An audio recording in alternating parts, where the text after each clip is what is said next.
Жалал Абад шаарынын Көк Арт кичи районундагы мунайды кайра иштетүүчү ишкана өрттөнүп кетти. Облустук ооруканадан билдиришкендей, өрт өчүрүүчү Сузак районунун 24 жаштагы тургуну денесинин 50% күйүп, облустук клиникалык оорукананын жандандыруу бөлүмүнө түштү. Учурда абалы оор экени айтылат. Экинчи өрт өчүрүүнүн бети күйүп калып, ооруканага жеткирилген. Өрт чыккан жерде 2 тез жардам жана 1 реанимобиль кызматынын автоунаасы күзөттө турат. Ал эми өзгөчө кырдаалдар министрлигинин басма сөз катчысы Элмира Шерипованын билдиргени боюнча өрттү өчүрүү үчүн 350 литр көбүк колдонулду. Кошумча дагы 500 литр көбүк иштетилет. Азырынча өрттүн эмнеден улам тутанганы жана жалын чалган аянттын көлөмү аныктала элек. Жалал Абад шаарынын Көк Арт кичи районундагы мунайды кайра иштетүүчү ишкана өрттөнүп жатканы тууралуу кабар 10 май күнү саат 10:00 чамасында келип түшкөн. Шаардын бул аймагы өнөр жай тармагы болуп саналат жана 8 нефтебаза жайгашкан. Жалал Абад шаарында күйүп жаткан мунай база саясатчы Камчыбек Ташиевдин туугандарына тиешелүү экени аныкталды. Айта кетсек, кырсык Жалал Абад шаарынын Шерматов көчөсүндө болгон.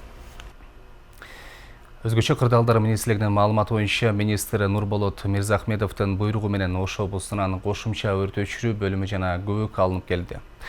Ушул тапта мунайды кайра иштетүүчү ишканадагы өрттү өчүрүүгө жалпы 10 бөлүм, 2 автошаты тартылды. Мындан тышкары министрликтин ыкчам тобу шаардык суу чарба башкармалыгынан 3 суу ташуучу автоунаасы, электр тармак кызматынан 1 бригада, тез жардам кызматынан 1 бригада. Ички иштер министрлигинин кызматкерлери жана Жалал Абад шаарындагы аэропорттон 2 өрт өчүрүүчү автоунаа, Кочкор Ата шаарындагы Кыргыз нефтегаз ишканасынан өрт өчүрүүчү автоунаа тезсиз жоону өчүрүүгө жардам көрсөтүшүүдө.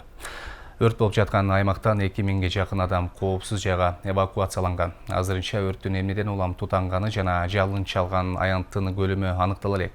Шаардын бул аймагы өнөр жай тармагы болуп саналгандыктан жана 8 нефтебаза жайгашкан. Абал тууралуу дагы кошумча маалымат берилери айтылууда. Бул жерде азыр 18 техника өзгөчө кырлар министрлигинин өрт өчүрүү кызматынан 18 техника иштеп атат. Ички иштер кызматынан 45 кызматкер, өзгөчө кырлар министрлигинин өрт өчүрүүчү куткаруучуларынан 135 кызматкер жана жарандык коргонуу кызматынан жарандар тартылып, мындан сырткары водоканалдардан 6 водовоз суу ташып берип атат, жеткизип. Бул неменин Томас нефтебазасынын азыркы мезгилде өздөрүндө суу скважинадан чыгып туруп берет экен. Светти өчүргөнүнө байланыштуу скважинадан суу чыкпай калды. Запастагы суулар толук түгөндү.